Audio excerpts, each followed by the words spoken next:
하나님께서 할렐루야 성가대를 통해 올려드린 우리의 찬송을 받으신 줄 믿습니다. 늘 찬송은 굉장히 귀한 것입니다만 저도 이렇게 찬송을 듣다가 어느 순간에는 찬송에 이제 아이들 표현으로 이렇게 꽂힐 때가 있습니다. 오늘 여러분들 그 찬양 시간에 제일 앞에 맨 마지막에 했던 곡이 그거거든요. 일주일 내내 정말 많이 들었습니다. 근데 이렇게 아무리 찾아봐도 물론 이렇게 최근에 불리워진 곡이기도 해서 그렇겠지만 한국어 버전이 없는 거예요. 호주 힐송워십이라고 하는 데에서 이렇게 라이브로 되어져 있는 걸 우연히 이렇게 듣게 돼가지고 그래서 시작이 됐는데 한국어 버전이 보통은 바로 있거든요. 근데 없어서 우리 성도들하고 같이 좀 나눴으면 좋겠다 그러는 과정 속에 그래도 여러 가지 악기들을 위한 악보들이 돌아다니고 그래가지고 그 이제 기존에 있는 곡을 듣고 저희 아들 녀석이 이렇게 악보 그리고 그리고 거기 저희 한국어 가사를 입에 맞든지 안 맞든지 쑤셔 넣어서 번역은 뭐 사실은 제가 한 건 아닌데 그래도 이렇게 해가지고 근데 복음 자체인 거예요. 이렇게 쭉 얼마나 많이 들었는지 모릅니다. 왜 제가 그 말씀을 드리느냐 하면 오늘도 성가대가 찬송을 하는데 경배와 찬양을 드리는데 다른 가사 안 들어오고 일할 때도가 들어왔어요. 그 다음에 여기도 기쁠 때도가 잘 안 들어오고 슬플 때도가 들어오더라고요. 이거 하나님 앞에 찬양과 경배를 하는 이유들은 좋을 때 노랫가락이 흥얼거려지는 이런 때에만 찬송하는 것이 아니라 우리가 하나님을 찬양할 만한 충분한 이유가 있다. 그 이유에 해당되어지는 가사가 아까 여러분들하고 같이 제가 나눴던 곡입니다. 성경에 약속하신 대로 그 약속을 성취하시기 위해서 이 땅 가운데 하나님이 인간의 몸을 입고 오셔서 우리를 위해 고난을 당하시고 죽음을 선택하셨다. 그게 십자가고 그로 인하여서 그 십자가를 통해서만 우리에게는 구원의 그리고 회복의 역사가 임하고 우리가 하나님의 자녀로서 이 땅 가운데 살아가는 진짜 누림의 삶이 그 가운데 있다라는 복음의 메시지가 그대로 담겨 있는 거예요. 여러분, 이 복음이 복음되어지기를 주님의 이름으로 축원합니다. 너무 단순한가 봐요. 그리고 이제 너무 익숙한가 봐요. 그래서 이제는 그게 복음처럼 여겨지지 않는 거예요. 마치 광야에 있었던 이스라엘 사람들이 하늘에서 매일처럼 만나가 내렸잖아요. 매일처럼 음식이 뚝뚝 떨어져 막. 여러분 혹시 하늘에서 떨어지는 음식 삼시세끼 혹시 드셔본 경험 있는 분? 그렇군요. 이게 정말 성경 속에 등장해 있지만 정말 대단한 일이거든요. 그런데 여러분 놀라운 일은 하늘에서 음식이 떨어져도 좀 지나면 그게 시큰둥한 거예요.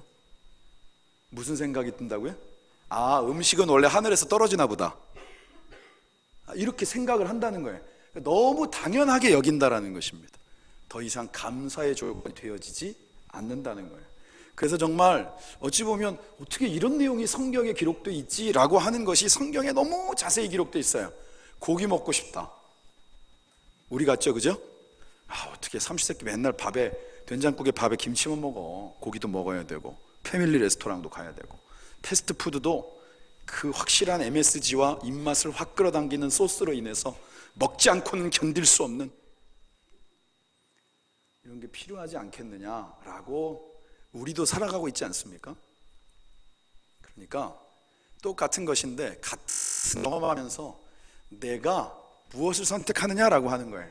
의례적이어서 감사는 온데간데 없고 그 가운데 만족스럽지 못한 것이 내게 있어서 불평과 원망이 되어지느냐, 하나님이 허락하신 모든 것 진짜 감사의 제목이 아닌 것이 없는데 그 감사를 기꺼이 선택하느냐에 따라서 벌써 이미 우리의 삶의 질들이 바뀌어지는 줄 믿습니다. 이번 주에 여러분 사실 제가 아까 왜 웃을 일들이 많으셨냐고 물어봤는데 저는 웃게 될 일이 별로 없더라고요 사실. 그러니까 그냥 여러 가지 모습들이 다 마음 가운데 굉장히 무겁게 다가왔어요. 벌써 굉장히 오랫동안 마치 이 나라가 이렇게 반으로 딱 잘라져 있는 것 같은 이런 느낌을 계속 받고 있어요. 여러분들 중에도 아마 그럴 거예요. 교회 예배에 여러분들 얼굴 보려면 전사님들이 연락하고 이번 주에 무슨 스케줄이 있으신가요? 어딜 좀 가야 돼서요. 그래서 의뢰의 이 순서들 가운데 밀려 계시는 분들이 사실은 저희 교회에도 없지는 않는데 혹시나 제 마음속에 생각하기에 예배의 자리에도 띄엄띄엄 오시는데 혹시 어느 쪽 집회든 어제 그 집회 자리에 여러분 계시다가 사진 찍혔을까 봐 제가 좀 그게 걱정이 됩니다. 왜냐하면 하나님이 다 보고 계셔서 무엇보다 예배보다 먼저인 건 사실 없는데, 그죠? 우리의 삶에는 그렇게 선택을 하며 사는 거예요. 자꾸 뭔가 자기의 생각과 그 결정에 대해서 자기도 모르는 선택을 하는 겁니다.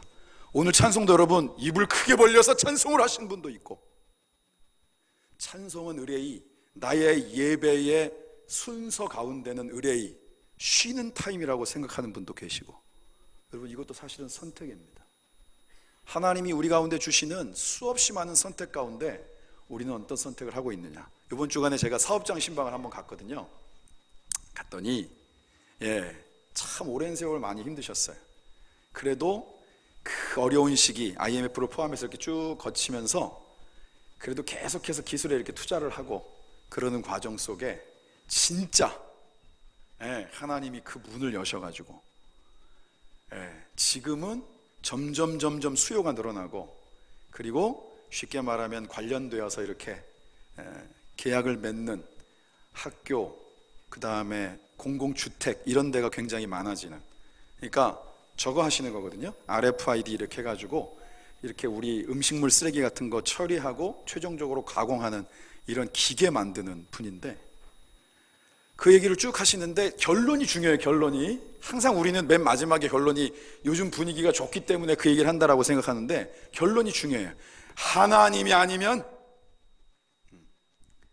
이게 안 되는 겁니다. 저는 뭐 기계 만들 줄 알았지 영업에 소질도 없고, 그런데 가령 예를 들어서 한 100이 있다, 열이 있다 그러면 그 열 중에 우리가 한 3개 정도만 수주를 따도 야 정말 대단하다 그랬을 텐데, 어느 순간 보니까 그게 5개가 돼 있고 6개가 돼 있고 점점 입소문이 나서 6개에서 막 7개로 8개로 확장되어져 가는 것들을 하나님이 자꾸 보여주신다는 거예요.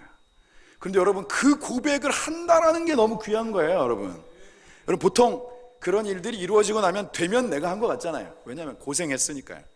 말을 들어보니까 고생을 너무 많이 하셨어요.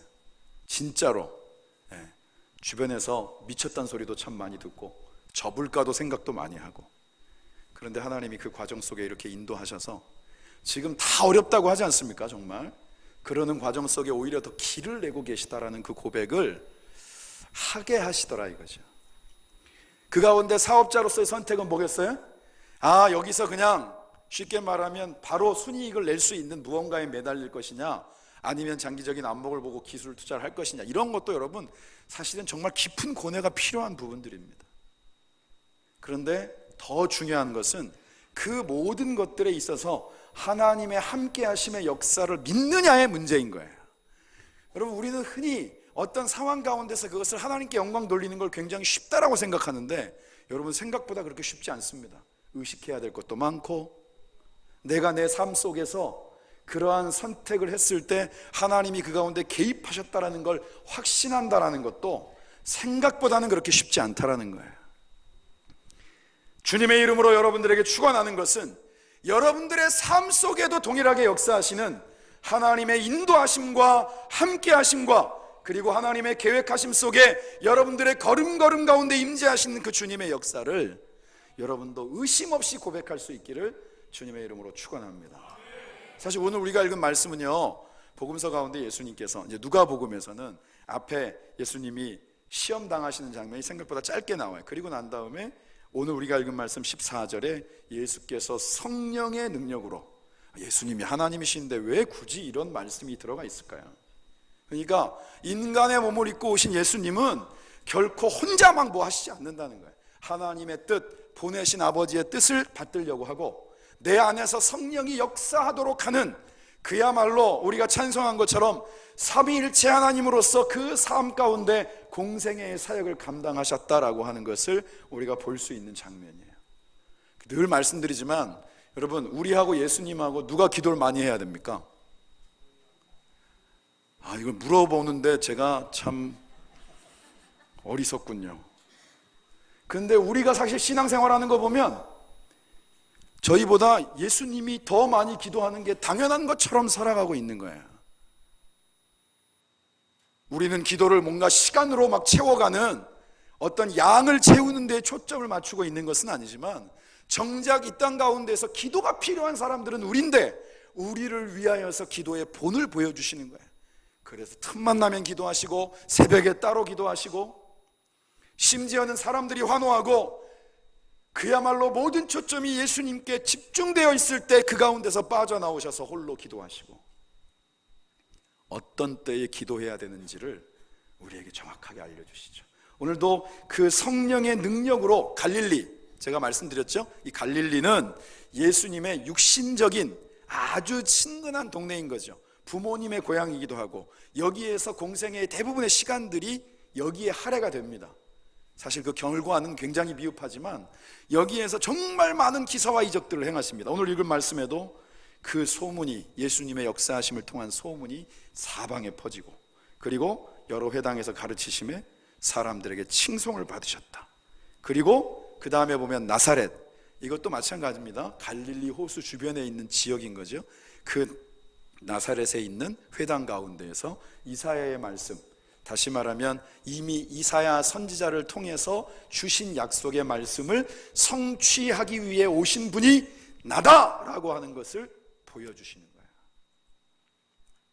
그러니까 예수님은 이 땅 가운데 오시는 순간부터 그 마지막 순간까지 끊임없이, 다시 말하면 보내신 분의 뜻을, 그리고 내 안에 성령의 역사하심을 끊임없이 구하면서 그분도 선택하시면서 그 일들을 이루셨다라는 거예요. 대표적인 예가 바로 십자가죠. 하시기 전에, 십자가를 감당하시기 전에 그렇게 간절히 기도하셨어요. 아버지, 하실 수 있으면 이거 좀 안 했으면 좋겠습니다. 갈등이 되신다는 얘기잖아요. 근데 최종적인 결론이 어떻게 났죠? 하지만 제 뜻대로 마시고 아버지의 뜻대로 되어지기를 원합니다. 그리고 십자가를 감당하신 거예요.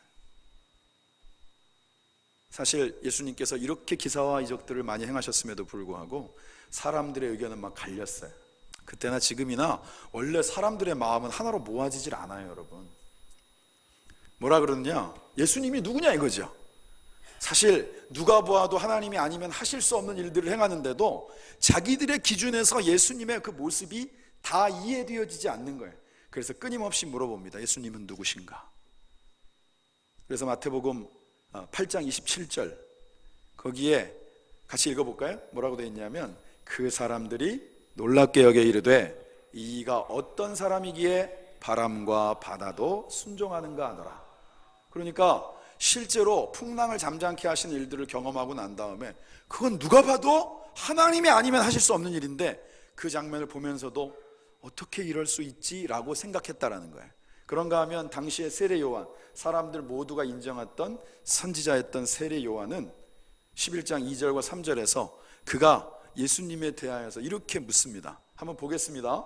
시작. 요한이 옥에서 그리스도께서 하신 일을 듣고 제자들을 보내어, 3절 띄워주십시오. 3절 예수께 여짜오되 오실 그이가 당신이 오니까 우리가 다른 일을 기다리오리이까. 그러니까 분명하게 알았지만 또 분명하지 않았던 부분이 있었던 거예요. 그러니까 끊임없이 오실 그분을 위해 그 길을 닦는 자로 이 땅 가운데 보내졌던 세례 요한조차도 예수님의 이러한 모습을 보고 이와 같이 묻는 장면이 나옵니다. 사실은 각자의 반응들도 달라요. 누군가는 하나님의 아들이다 라고 얘기하고, 누군가는 쉽게 말하면 귀신의 힘을 빌은 거다 라고 얘기하기도 합니다. 똑같은 장면을 보고 전혀 다른 해석을 하는 거예요. 여러분, 그죠? 무엇이 팩트냐가 중요하지 않고 자기들이 뭘 보기를 원하느냐가 너무 중요한 게 그때나 지금이나 동일하다라는 것입니다. 마태복음 9장 8절 한번 읽어보겠습니다. 시작. 우리가 보고 두려워하며 이런 권능을 사람에게 주신 하나님께 영광을 돌리니라.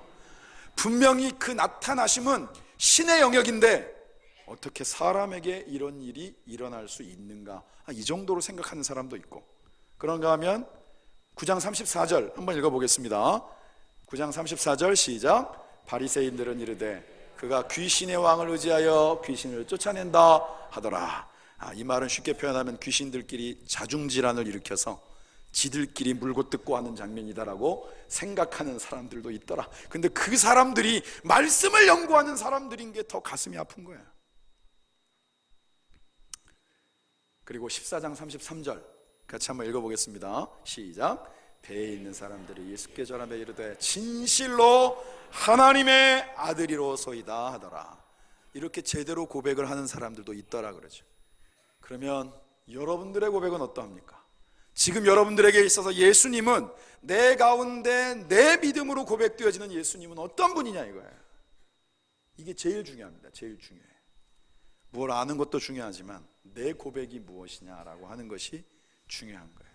내 고백이 예수님이 그리스도시고 하나님의 아들이신 게 확신되어진다면 여러분들은 이미 성령 충만한 존재인 줄 믿습니다.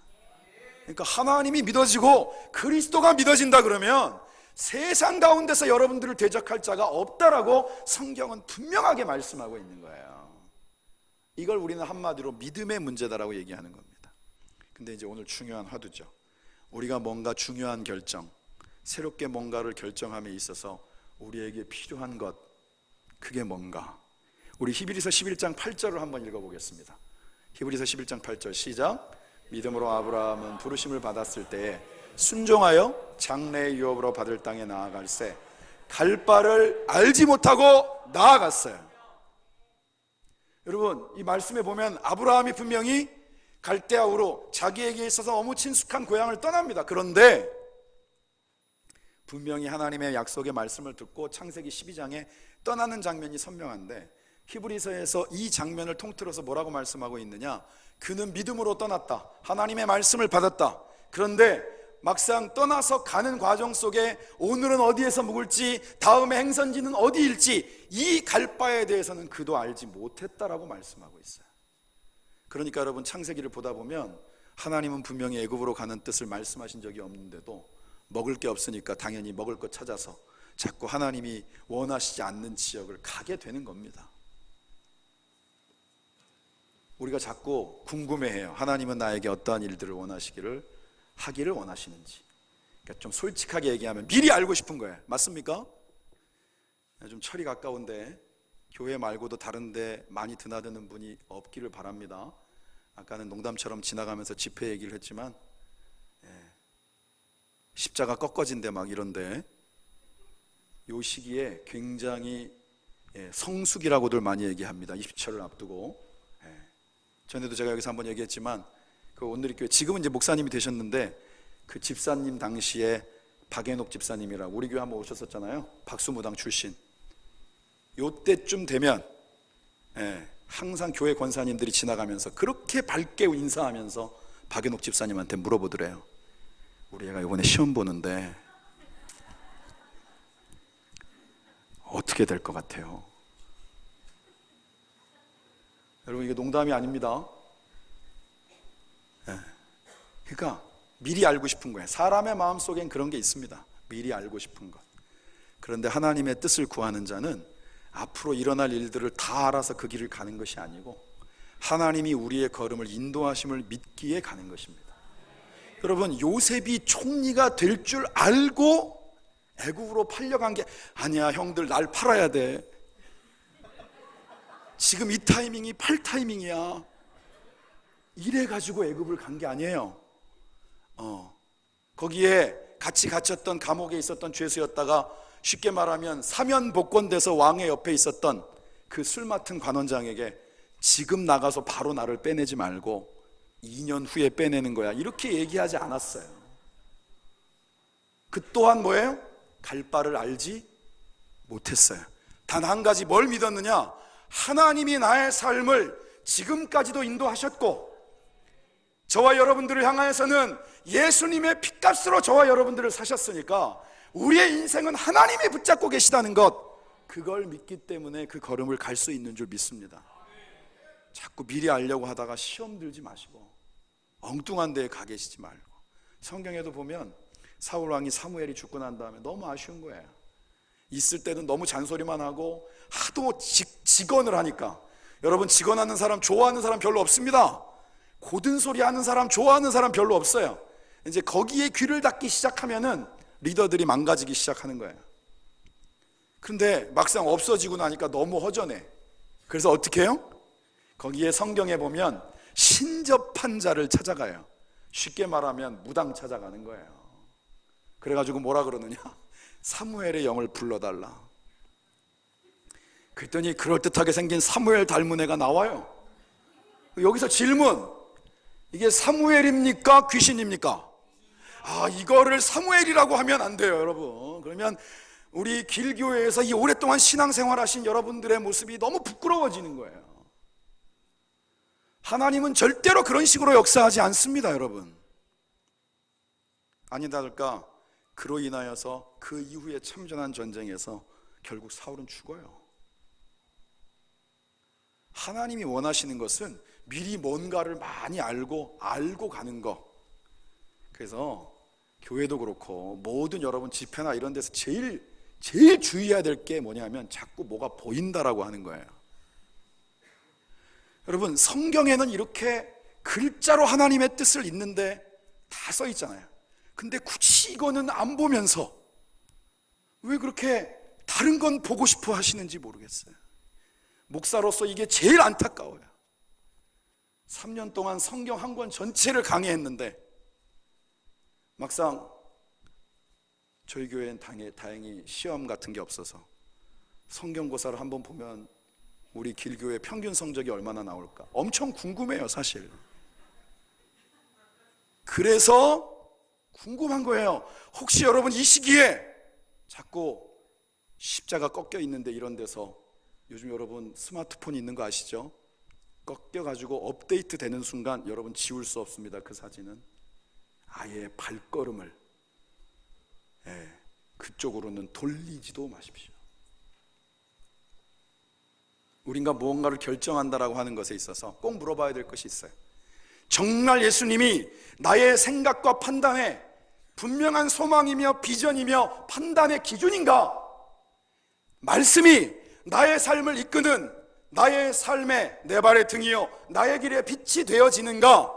적어도 믿는 자에게는 그 기준이 선명해야 된단 말이에요. 근데 모든 결정을 본인들이 하는데 그런 묻는 과정들이 없어요. 성경은 우리에게 동일하게 뭐라고 말씀합니까? 일이 잘 풀리기 때문에 하나님의 뜻이라고 얘기합니까? 아까도 잠깐 저희 교회 성도님 한 분을 소개했습니다만 이 일이 잘 풀리는 걸로 했으면 벌써 문을 닫았거나 업종 변경을 했어야 되는 상황인 거예요.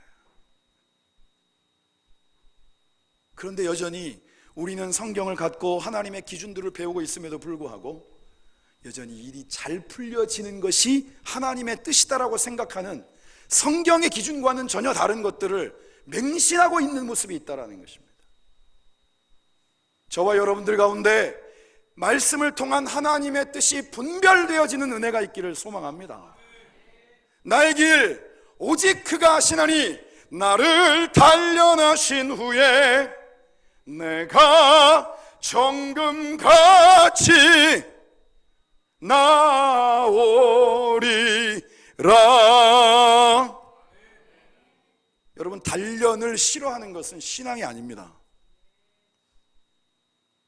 모 가사처럼 꽃길만 걷기를 원하는 것은 신앙이 아닙니다. 예수 믿어도 어려움이 있고요, 예수 믿어도 아픈 상황들이 있고요, 예수 믿어도 영적인 싸움은 치열한 것입니다. 그런데 분명히 알아야 될 것은 내가 혼자가 아니라는 거예요. 주님이 나와 함께 하신다는 거예요. 그 걸음걸음 속에 주님이 나보다 앞서 걸으시며 우리로 하여금 이미 이기는 싸움을 하게 하신다라고 하는, 지난주에 나눴던 그 말씀이 그대로 믿어지기를 주님의 이름으로 축원합니다. 그래서 주님 앞에 설 때는 좀 부끄러운 모습을 드러내는 거예요. 주님, 부끄럽습니다. 나 참 많이 부끄럽습니다. 어떤 때는 주님이 원하는 걸 원한다고 하다가 여전히 내 의지대로 살고 있군요. 이걸 고백해야 됩니다. 제가 여러분 4년 전에 필리핀에서 올 때만 해도요, 제 마음속에 이만한 게 있었습니다. 솔직하게 고백을 하는 겁니다. 말씀만 붙잡자. 진짜 말씀만. 제가 특별히 뭐 잘하는 것도 없고, 그렇다고 또 말씀에 있어서 뭐 다른 어떤 유명하신 어떤 커리어를 갖고 있는 분들만큼 그런 뭐 특별한 능력이 갖고 있는 사람도 아니지만 그래도 말씀만 붙잡자. 그래가지고 3년 넘게 성경 한 권 전체를 강해한 거예요. 제 안에는 하나님께서 하시면 말씀을 붙잡는 자, 그 말씀을 붙잡는 교회를 통해서 이루실 일이 있다라는 것에 대한 분명한 믿음을 주셨거든요. 근데 좀 솔직히 고백을 하면 사실은 요즘 그게 아주 많이는 아니고 살짝 흔들립니다. 살짝. 일단 대부분의 분들은 제가 말씀 강해하는 시간에 안 계세요. 새벽, 수요 예배, 금요 철야.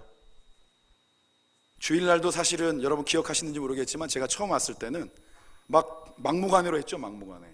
주일날 2부 예배 때 57절, 62절 막 이렇게 읽었었잖아요.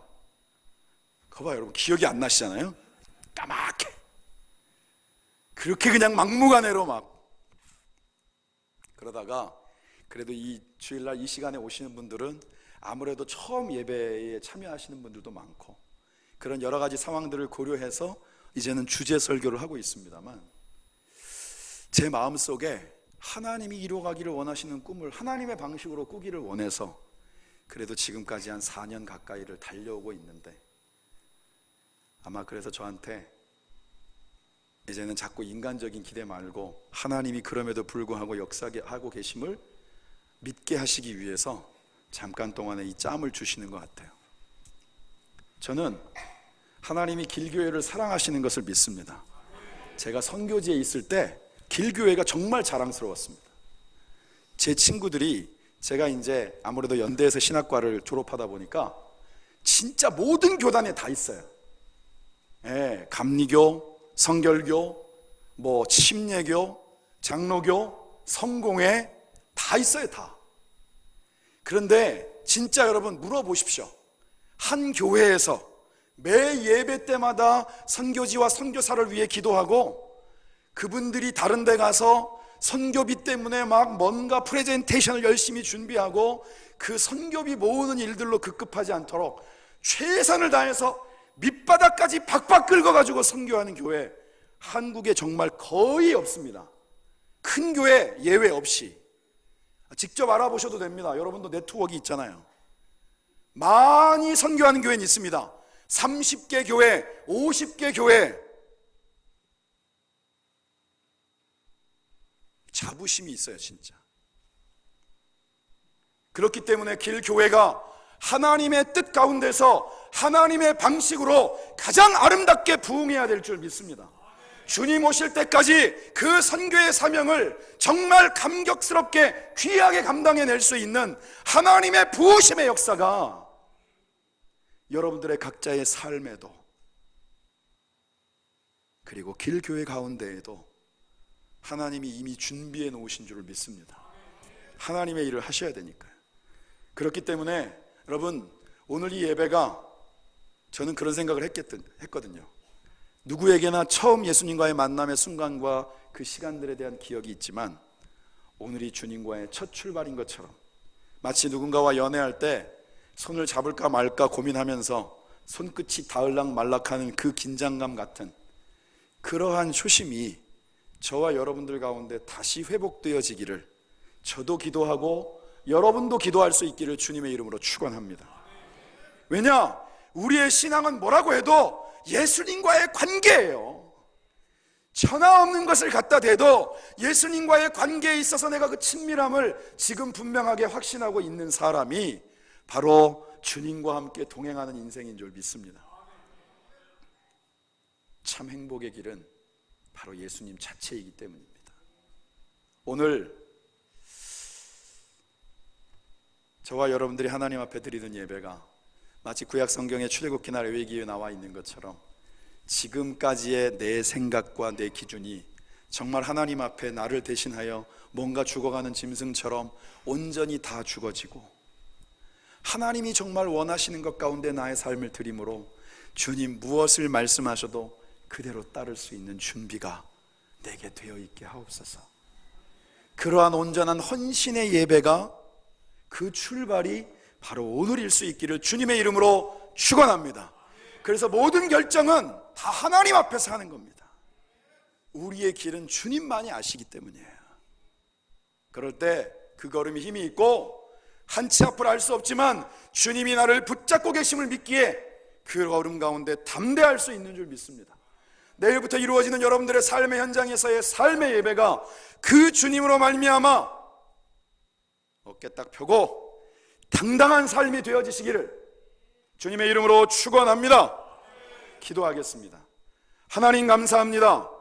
하나님 감사합니다. 우리에게 주시는 말씀처럼 예수님이 이 땅 가운데 오셔서 보여주신 모든 삶의 순간들이 우리를 향한 하나님의 뜻이며 하나님의 역사하심이며 하나님의 계획하심인 줄 믿습니다. 우리도 오직 성령 충만함을 구하며 한 걸음을 걸어도 주님과 함께 걷는 주님의 말씀이 나의 발의 등이요 나의 길의 빛이 되어서 무엇을 결정하던 그 결정 속에 친히 함께 역사하시는 주님을 경험하는 놀라운 은혜가 우리의 삶의 현장마다에 늘 넘쳐나고 또한 나누어질 수 있도록 주께서 역사하여 주옵소서. 예수님의 거룩하신 이름으로 기도드립니다. 아멘. 우리 찬송 부르시기 전에 아까 말씀드렸던 그 사량 헌금과 관련되어서 지금 여러분들 그 분단 이 앞쪽에 그 뒤에 서 계시면 아무 소용이 없어요. 그 볼펜 갖고 계신 분들은 맨 앞으로 오시는 겁니다. 맨 앞으로. 그래야 누가 뭘 갖고 있는지를 알죠. 맨 앞으로 오십시오. 맨 앞으로.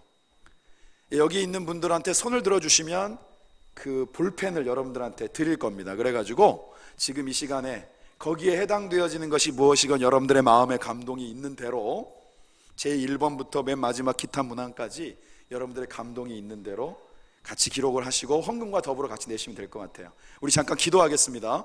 하나님, 우리가 교회의 공용 차량을 위해서 많이 노후되고 안전 문제로 인해서 이제는 더 이상 미룰 수 없어서 함께 그 공용 차량을 작정합니다. 하나님 마음 가운데 감동을 주시고, 하나님 물질의 복은 하나님께로부터 오는 것입니다. 하나님의 뜻과 또 주님의 몸된 교회를 위하여 사용되어지는 그 헌신을 하나님께서 귀히 받으시고, 또한 하나님의 백성들의 삶에도 하나님의 공급하심의 풍성함이 넘쳐나도록 은혜를 더하여 주시옵소서. 예수님의 거룩하신 이름으로 기도드립니다. 아멘.